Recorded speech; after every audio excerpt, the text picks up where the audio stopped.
King Nebuchadnezzar, to all peoples, nations, and languages that dwell in all the earth. Peace be multiplied to you. It has seemed good to me to show the signs and wonders that the Most High God has done for me. How great are his signs, how mighty his wonders. His kingdom is an everlasting kingdom, and his dominion endures from generation to generation. I, Nebuchadnezzar, was at ease in my house and prospering in my palace. I saw a dream that made me afraid. As I lay in bed, the fancies and the visions of my head alarmed me.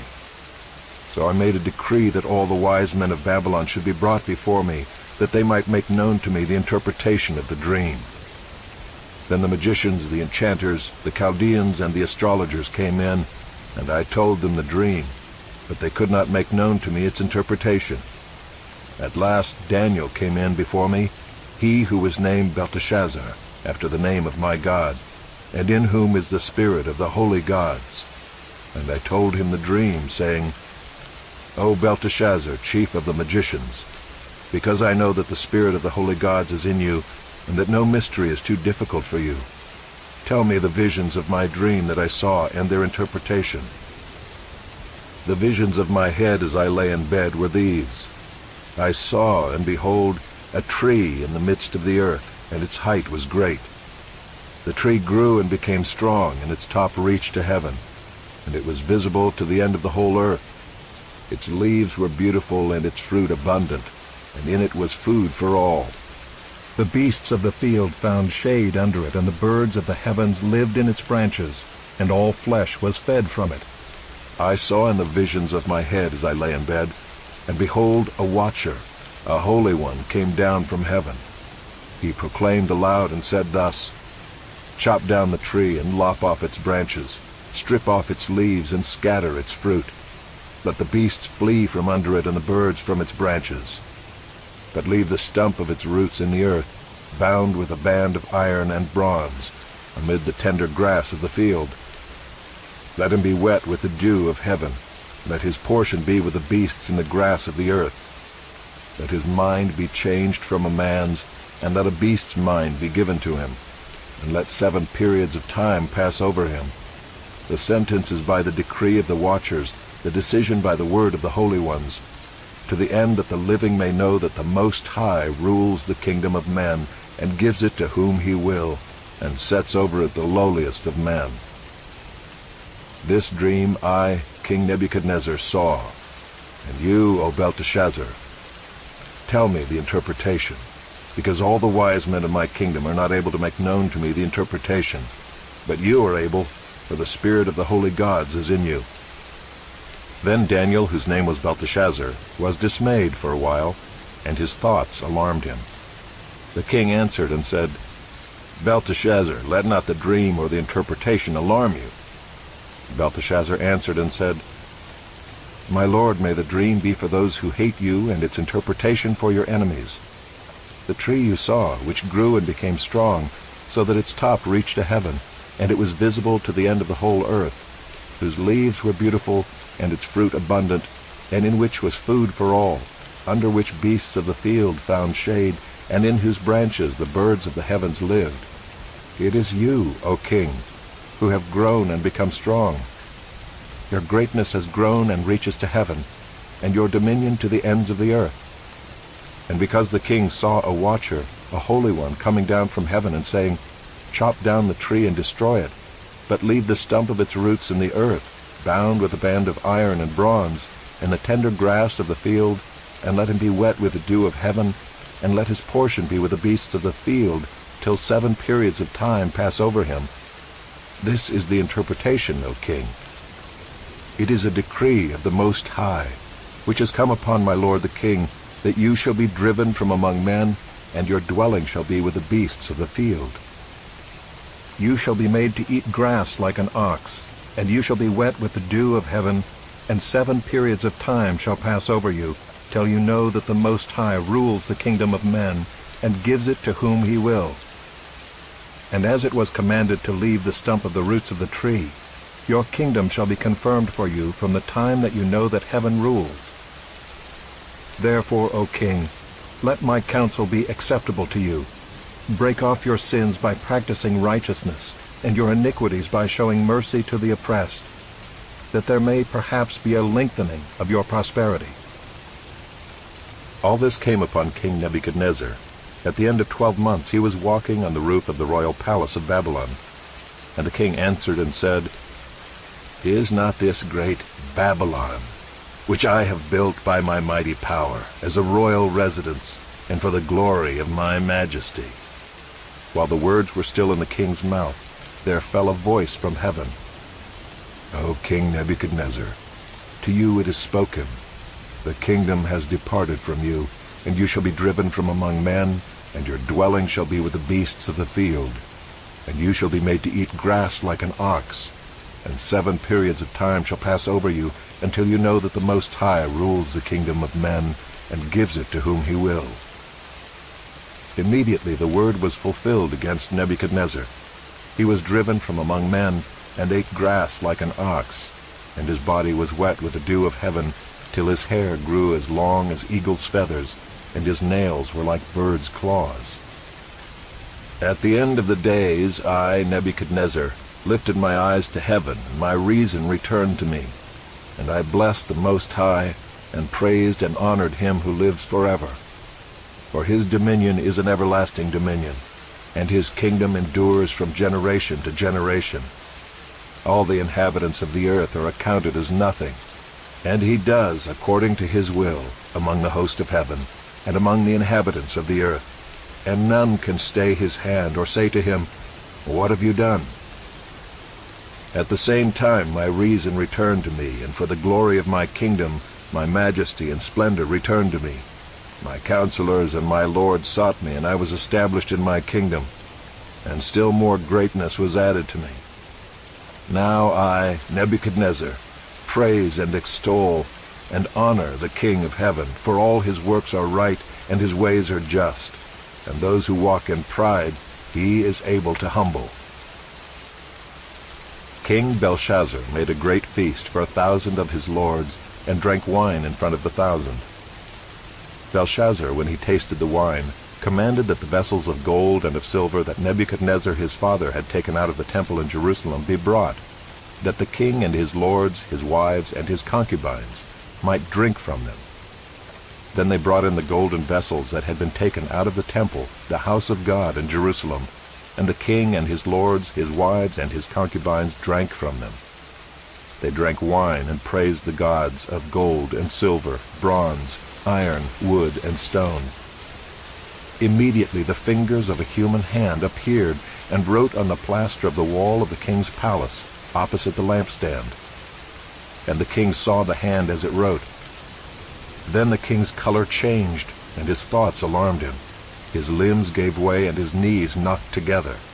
The king called loudly to bring in the enchanters, the Chaldeans, and the astrologers. The king declared to the wise men of Babylon, "Whoever reads this writing and shows me its interpretation shall be clothed with purple and have a chain of gold around his neck, and shall be the 3rd ruler in the kingdom." Then all the king's wise men came in, but they could not read the writing, or make known to the king the interpretation. Then King Belshazzar was greatly alarmed, and his color changed, and his lords were perplexed. The queen, because of the words of the king and his lords, came into the banqueting hall, and the queen declared, "O king, live forever. Let not your thoughts alarm you, or your color change. There is a man in your kingdom in whom is the spirit of the holy gods.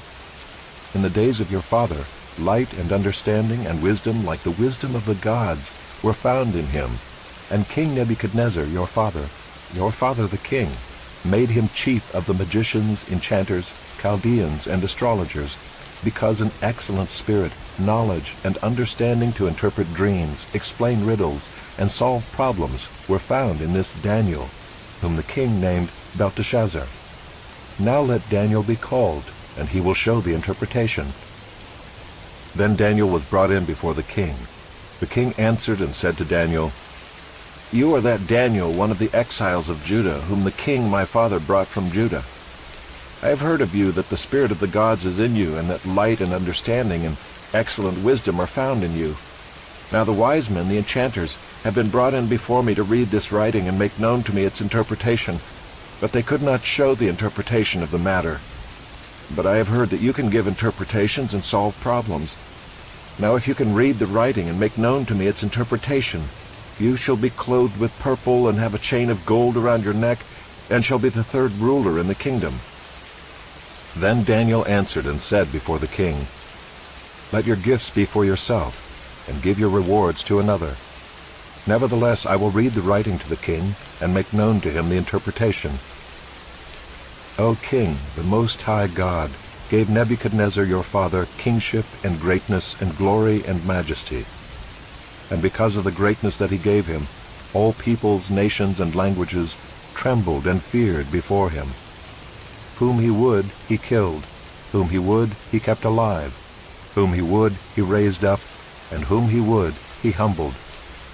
But when his heart was lifted up, and his spirit was hardened, so that he dealt proudly, he was brought down from his kingly throne, and his glory was taken from him. He was driven from among the children of mankind, and his mind was made like that of a beast, and his dwelling was with the wild donkeys. He was fed grass like an ox, and his body was wet with the dew of heaven, until he knew that the Most High God rules the kingdom of mankind, and sets over it whom he will. And you, his son, Belshazzar, have not humbled your heart, though you knew all this, but you have lifted up yourself against the Lord of heaven. And the vessels of his house have been brought in before you, and you and your lords, your wives, and your concubines have drunk wine from them. And you have praised the gods of silver and gold, of bronze, iron, wood, and stone, which do not see or hear or know. But the God in whose hand is your breath, and whose are all your ways, you have not honored. Then from his presence the hand was sent, and this writing was inscribed. And this is the writing that was inscribed: Mene, Mene, Tekel, and Parsin. This is the interpretation of the matter. Mene, God has numbered the days of your kingdom and brought it to an end. Tekel, you have been weighed in the balances and found wanting. Peres, your kingdom is divided and given to the Medes and Persians. Then Belshazzar gave the command, and Daniel was clothed with purple, a chain of gold was put around his neck, and a proclamation was made about him that he should be the third ruler in the kingdom. That very night Belshazzar the Chaldean king was killed. And Darius the Mede received the kingdom, being about 62 years old. It pleased Darius to set over the kingdom 120 satraps to be throughout the whole kingdom, and over them 3 high officials, of whom Daniel was one, to whom these satraps should give account, so that the king might suffer no loss. Then this Daniel became distinguished above all the other high officials and satraps, because an excellent spirit was in him, and the king planned to set him over the whole kingdom. Then the high officials and the satraps sought to find a ground for complaint against Daniel with regard to the kingdom, but they could find no ground for complaint or any fault, because he was faithful, and no error or fault was found in him. Then these men said, "We shall not find any ground for complaint against this Daniel unless we find it in connection with the law of his God." Then these high officials and satraps came by agreement to the king and said to him, "O King Darius, live forever. All the high officials of the kingdom, the prefects and the satraps, the counselors and the governors, are agreed that the king should establish an ordinance and enforce an injunction, that whoever makes petition to any god or man for 30 days, except to you, O king, shall be cast into the den of lions. Now, O king, establish the injunction and sign the document, so that it cannot be changed, according to the law of the Medes and the Persians, which cannot be revoked." Therefore King Darius signed the document and injunction. When Daniel knew that the document had been signed, he went to his house, where he had windows in his upper chamber open toward Jerusalem. He got down on his knees 3 times a day and prayed and gave thanks before his God, as he had done previously. Then these men came by agreement and found Daniel making petition and plea before his God. Then they came near and said before the king concerning the injunction, "O king, did you not sign an injunction that anyone who makes petition to any god or man within 30 days except to you, O king, shall be cast into the den of lions?" The king answered and said, "The thing stands fast according to the law of the Medes and Persians, which cannot be revoked." Then they answered and said before the king, "Daniel, who is one of the exiles from Judah, pays no attention to you, O king, or the injunction you have signed, but makes his petition 3 times a day."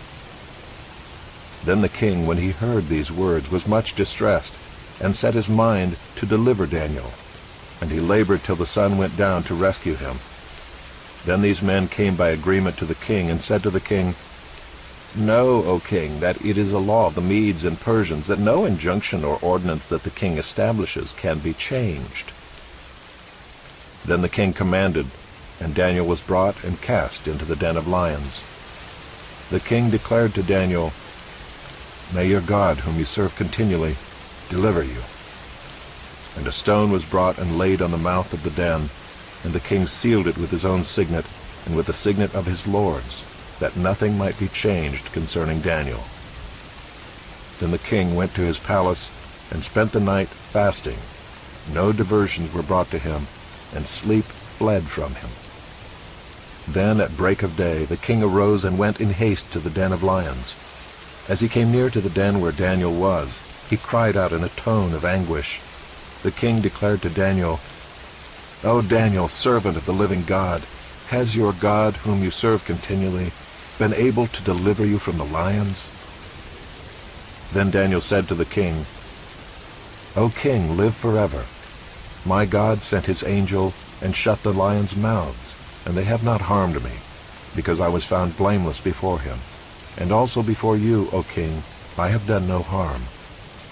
Then the king was exceedingly glad, and commanded that Daniel be taken up out of the den. So Daniel was taken up out of the den, and no kind of harm was found on him, because he had trusted in his God. And the king commanded, and those men who had maliciously accused Daniel were brought and cast into the den of lions, they, their children, and their wives. And before they reached the bottom of the den, the lions overpowered them and broke all their bones in pieces. Then King Darius wrote to all the peoples, nations, and languages that dwell in all the earth, "Peace be multiplied to you. I make a decree that in all my royal dominion people are to tremble and fear before the God of Daniel. For he is the living God, enduring forever. His kingdom shall never be destroyed, and his dominion shall be to the end. He delivers and rescues. He works signs and wonders in heaven and on earth. He who has saved Daniel from the power of the lions." So this Daniel prospered during the reign of Darius and the reign of Cyrus the Persian.